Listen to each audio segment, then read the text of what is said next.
நவீன உலகத்தில் எதற்கெடுத்தாலும் இயந்திரங்கள் என்ற நிலையில் வாழ்ந்து வந்தாலும் இன்றளவும் கழிவுகளை சுத்தம் செய்யும் போது துப்புரவு தொழிலாளர்கள் இறப்பது தொடர்ந்து நடந்து வருவதாக வேதனை குரலில் விம்முகிறார்கள் தொழிலாளர்கள்.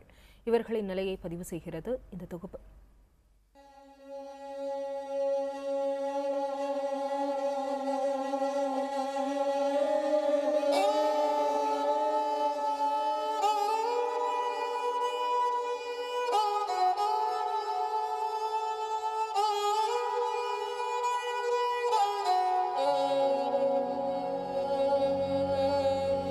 துப்புரவு தொழிலாளர்கள் பணியின் போது உயிரிழக்க நேர்ந்தால் இழப்பீடாக 10 லட்சம் ரூபாய் வழங்க வேண்டும் என்கிறது உச்சநீதிமன்ற உத்தரவு. இதுவரை பாதிக்கப்பட்ட அனைத்து குடும்பங்களுக்கும் இந்த உத்தரவின்படி இழப்பீடு வழங்கப்பட்டுள்ளதா என்பது கேள்விக்குறிதான். இது மட்டுமல்லாமல் துப்புரவு தொழிலாளர்களுக்கு பணியின் போது உரிய பாதுகாப்பு உபகரணங்களை வழங்க வேண்டும், அடுத்த கட்டமாக அவர்களுக்கு மாற்றுப் பணிகள் வழங்க வேண்டும் என்பன போன்ற உத்தரவுகள் எல்லாம் அரசாணையில் எழுத்துக்களாக மட்டுமே இருப்பதாகவும் நடைமுறையில் அவை காற்றில் பறக்க விடப்படுவதாகவும் கூறப்படுகிறது.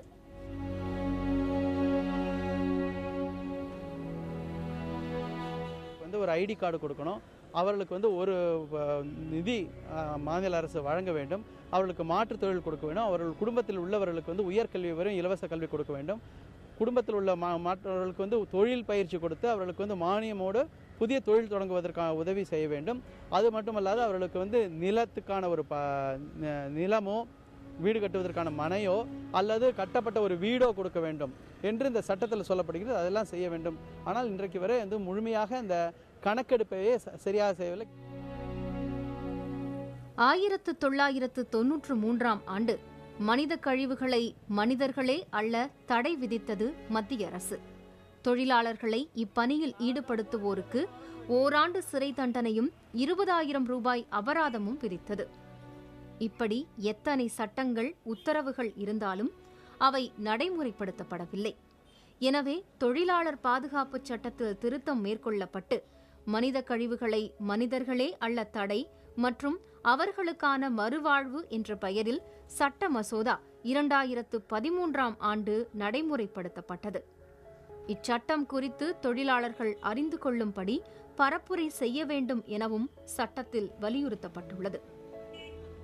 93 இன்று வரைக்கும், இன்றைய தேதி வரைக்கும் 202 பேர் தமிழ்நாட்டில் இந்த கையால் மலம் அள்ளுகிற பணியில் ஈடுபட்டு விஷவாயு தாக்கி இன்றைக்கு அவர்கள் படுகொலைக்கு உள்ளாகி இருக்கிறார்கள். அந்த 202 பேருக்கு தலா 10 லட்சம் ரூபாய் வழங்கிட வேண்டும் என்கிற உச்சநீதிமன்ற தீர்ப்பு, அந்த தீர்ப்பின் அடிப்படையிலும் இதுவரைக்கும் அந்த குடும்பத்தினருக்கு தலா 10 லட்சம் ரூபாய் வழங்கப்படவில்லை. இதுதான் யதார்த்தமான உண்மை. கடந்த 15 ஆண்டுகளில் மட்டும் கழிவுகளை சுத்தம் செய்யும் போது 800 பேர் உயிரிழந்திருக்கின்றனர். இவர்களில் 50 பேருக்கு மட்டுமே சான்றிதழ் சரிபார்ப்பு நடந்திருப்பதாகவும் அவர்களில் 32 பேருக்கு மட்டுமே நிவாரணம் வழங்கப்பட்டிருப்பதாகவும் சொல்லப்படுகிறது. இந்த நிலையில் இது குறித்த வழக்கொன்றில் உயிரிழந்த தொழிலாளர்களின் குடும்பத்திற்கு நிவாரணம் வழங்குவது குறித்து நகராட்சித்துறை செயலாளர் நேரில் விளக்கமளிக்க வேண்டும் என்று சென்னை உயர்நீதிமன்றம் உத்தரவிட்டிருந்தது. பொதுவாகவே கழிவுகளை அகற்றுவது போன்ற பணிகளில் நிரந்தர தொழிலாளர்களை காட்டிலும் ஒப்பந்த தொழிலாளர்களே அதிக அளவில் ஈடுபடுத்தப்படுவதாக கூறப்படுகிறது. பணியில் இவ்வளவு சிரமங்கள் இருந்தாலும் தங்களுக்கு அரசு நிரந்தர வேலையாவது வழங்க வேண்டும் என்று கண்ணீரோடு வேண்டுகோள் விடுக்கின்றனர் பாதிக்கப்பட்டவர்கள். 10 லட்சம் தாரன்னு சொல்லியிருக்காங்க.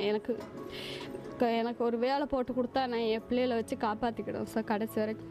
ஏன்னா அவர் இருக்கும்போது எனக்கு எதுவுமே தெரியல சார். இப்போ அவர் போனது எனக்கு ஒரு கை உடஞ்ச மாதிரி இருக்கு.